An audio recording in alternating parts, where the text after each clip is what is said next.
ભાવનગર નજીક આવેલ સિદ્ધસરના 25 વરિયા વિસ્તારમાં 4 દિવસ પૂર્વે મેઘા કોમ્બિંગ દરમિયાન પકડાયેલા ગેરકાયદેસર મદરેસા મામલે એસઓજી અને સ્પેશિયલ એજન્સીઓ દ્વારા ઊંડાણપૂર્વકની તપાસ હાથ ધરવામાં આવી છે। ઉશ્કેરીજનક અને વાંધાજનક સાહિત્ય સાથે ધરપકડ કરાયેલા મૌલાના મોહમ્મદ શરીફ હાલ 10 દિવસના પોલીસ રિમાન્ડ હેઠળ છે। મૌલાનાની શંકાસ્પદ ભૂમિકાને ધ્યાને રાખીને દેશની સેન્ટ્રલ ઇન્ટેલિજન્સ એજન્સીઓએ પણ તેની સઘન પૂછપરછ શરૂ કરી છે। એ સાથે મૌલાનાને સાથે રાખી એસઓજીની ટીમ ભરૂચ પહોંચી છે। હવામાન વિભાગ દ્વારા આજે 25 જુલાઈએ અમદાવાદમાં ઓરેન્જ એલર્ટ જાહેર કરવામાં આવ્યું છે। ભારે વરસાદની આગાહીને કારણે અમદાવાદની તમામ સ્કૂલ કોલેજોમાં 25 જુલાઈની રજા જાહેર કરવામાં આવી છે।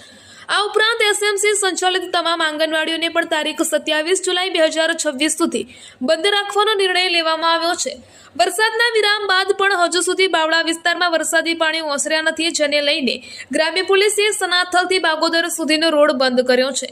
સાથે જ લોકોને અપીલ કરવામાં આવી છે કે ગાડીઓ લઈને સૌરાષ્ટ્ર તરફ જવા અને આવવા માટે નવા ધોલેરા એક્સપ્રેસ વે થઈ વેજલકાથી બાગોદરાનો ઉપયોગ કરો। સાથે જ બાવળામાં રેસ્ક્યુ માટે અમદાવાદ ફાયર બ્રિગેડની 2 ગાડીઓ બોટ સાથે રવાના કરવામાં આવી છે।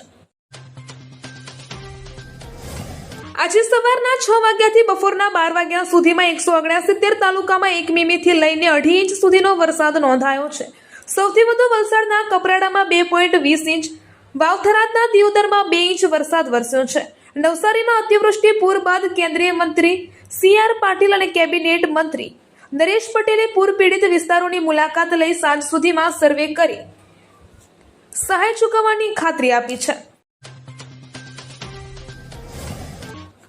અમદાવાદ શહેરના ફતેવાડી વિસ્તારમાં એક યુવકની પત્ની તેના મિત્ર સાથે ભાગી ગઈ હતી, જે બાદ બંને મિત્રો વચ્ચે દુશ્મની થઈ હતી। પત્નીના પ્રેમીએ જ પતિ પર ફાયરિંગ કર્યું છે, જેમાં યુવકને ગોળી વાગતા સારવાર માટે સોલા સિવિલ હોસ્પિટલ ખાતે ખસેડવામાં આવ્યો છે। વેજલપુર પોલીસે હત્યાના પ્રયાસનો ગુનો નોંધી તપાસ હાથ ધરી છે। સુરતના પાંડેસરા વિસ્તારમાં આવેલા અંબિકાનગર ખાતે કોમર્શિયલ બિલ્ડિંગમાં દાદર તોડવાની કામગીરી દરમિયાન અચાનક ભારે કાટમાળ ધસી પડતા સેન્ટિંગનું કામ કરતા શ્રમિક રંજનભાઈનું ઘટના સ્થળે જ કરુણ મોત નીપજ્યું હતું। ડિંડોલી વિસ્તારમાં રહેતા મૃતક શ્રમિક પોતાના પરિવારના એકમાત્ર કમાવનાર સભ્ય હતા। અચાનક સર્જાયેલી દુર્ઘટનાને કારણે પત્ની સહિત 5 માસૂમ બાળકોએ પિતાનો સહારો ગુમાવતા સમગ્ર પરિવાર નિરાધાર બન્યો છે।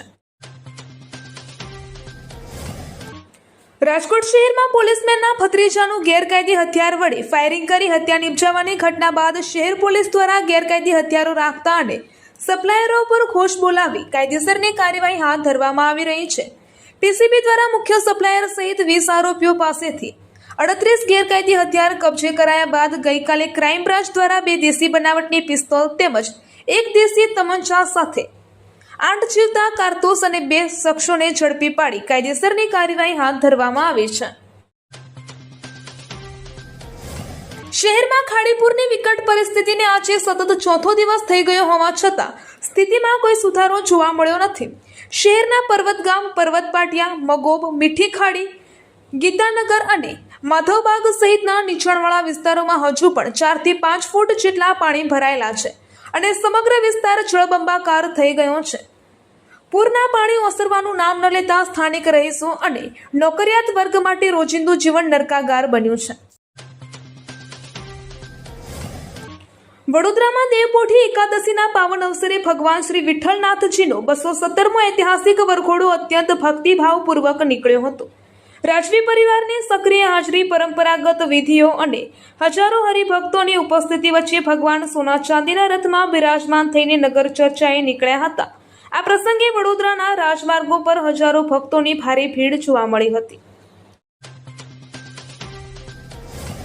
નીટ પરીક્ષામાં કથિત ગેરરીતિઓ અને વિદ્યાર્થીઓ પર પોલીસ કાર્યવાહીના વિરોધમાં ગાંધીનગર ખાતે યોજાનારા આંદોલનમાં જોડાવા જઈ રહેલા આમ આદમી પાર્ટીના 3 આગેવાનોની અટકાયત કરવામાં આવી હતી।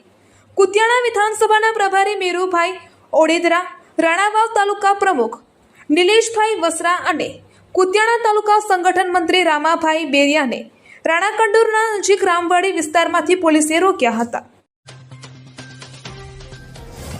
ગીર સોમનાથ જિલ્લામાં ઇન્ડિયન રેડ ક્રોસ સોસાયટી દ્વારા વેરાવળના ટાવર ચોક ખાતે દર શનિવારે સવારે નિઃશુલ્ક આયુર્વેદિક ઉકાળા અને જ્યુસનું વિતરણ શરૂ કરવામાં આવ્યું છે।